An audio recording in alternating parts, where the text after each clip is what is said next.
Shedaralun, seorang wanita terekam kamera melewati besi jembatan putus untuk menyeberang. Aksi ini dilakukan karena dirinya tidak mendapatkan kabar ibunya selama 2 hari. Karena khawatir dengan keadaan orang tua, ia berjalan melewati besi jembatan yang telah terputus diterjang banjir.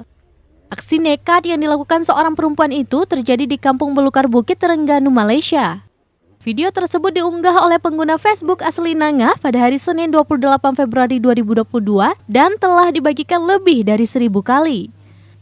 Aslina menjelaskan aksi nekat itu dilakukan demi bertemu dengan ibu. Sebab sudah 2 hari hilang kontak setelah jembatan putus diterjang banjir. Karena tidak ada jalan lain, wanita dalam video nekat naik pada besi jembatan untuk menyeberang.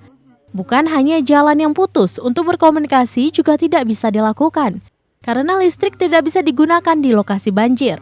Beberapa video juga memperlihatkan para relawan mengantarkan bantuan makanan dengan cara diikat pada tali.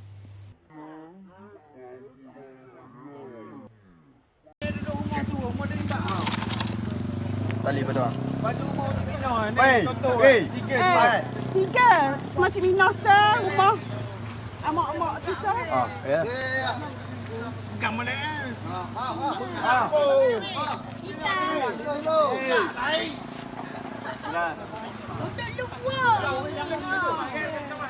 dalam.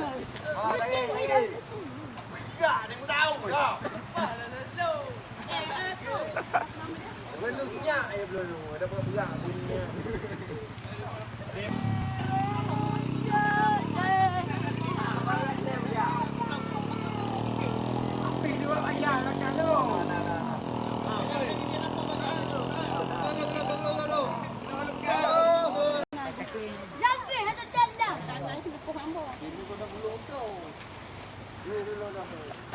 Tinggi ke jatuh bawah dah. Nak tak kimi apa banjir belanak. Nak tak pindik duduk depan. Kenapa benda? Berapa ni? Belum ada ni.